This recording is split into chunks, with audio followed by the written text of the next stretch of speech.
presidential aspirants here in Nairobi. Let's listen in a little bit to what's happening at the Lillian Towers.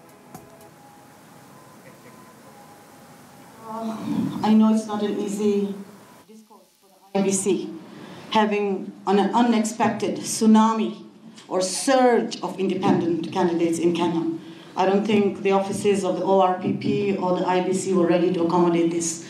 Nonetheless, that doesn't mean that you should not be prepared to accommodate them. My concerns directly to the IEBC, which also culminated in the meeting with the Chairman Chebukati, unfortunately did not bear fruit, compelling me to move to court on many of the issues that have been presented here. And I'm happy, Madam, that you have said that if there are any burning issues or conflicting areas, we can raise them and hope to iron them out so we can move forward together as a nation. First of all, there's something you have said here that I want to touch on.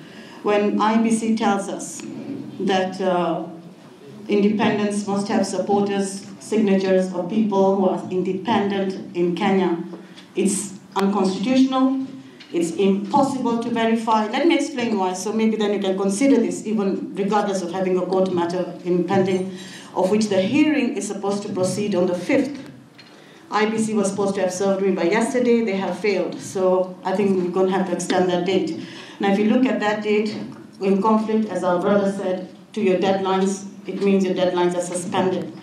Secondly, the most important crucial thing for me as independent candidates is we, the aspirants, and our agents are supposed to, by IEBC's rules, to be custodians of every party's register of members, which means Ekuro and my brother Dida. I'm supposed to have a party registers. I'm supposed to be custodian of all the parties in Kenya so that I can now go individually to a Kenyan when they're signing for me, are you independent or not? Now, if it took ORPP even 2 weeks or more to clear each independent candidate, how long is it going to take for me and every other independent candidate to verify every Kenyan signature? So clearly IEBC has set up a trap to rule out and to cancel out independent candidates in Kenya. That the Constitution is very clear, Article 137 and the others, that you need 2,000 voters to sign for you in majority of counties, not independent voters, it is voters. So if I come to this, Madam, tomorrow to you, and you say, yes, Nazlin, I can support you, and you sign there. Yesterday somebody else came to you and you signed, tomorrow somebody else will come and you sign. It is none of our business, or the IEBC's business, to verify if the same voter has signed for 20 people. It is irrelevant. And it is none of our business or the IEBC's business to verify that they are independent supporters.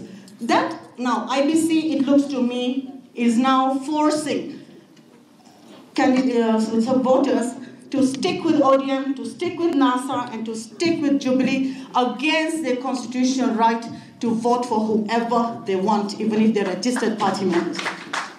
Now, these are constitutional contraventions.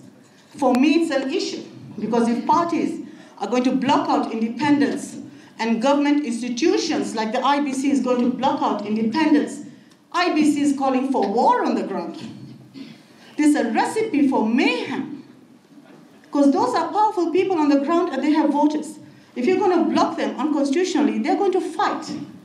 So I, as the president of the caucus, which has 2,000 members, as we move to court, we're not just talking, annexure number 1 has the entire list of registered members, signed numbers, everything. We just blocked the telephone numbers for the safety. Everything is there. These are nationwide. Let's work towards peace. Second issue, on the education qualifications. Now we're doing this. Now the court orders we have is that I wrote to the IEBC, I sent agents, all that evidence is before court. We were heard inter partes. And the court ordered the IEBC to issue to me the forms for registration for these supporters. They have refused to give them to me.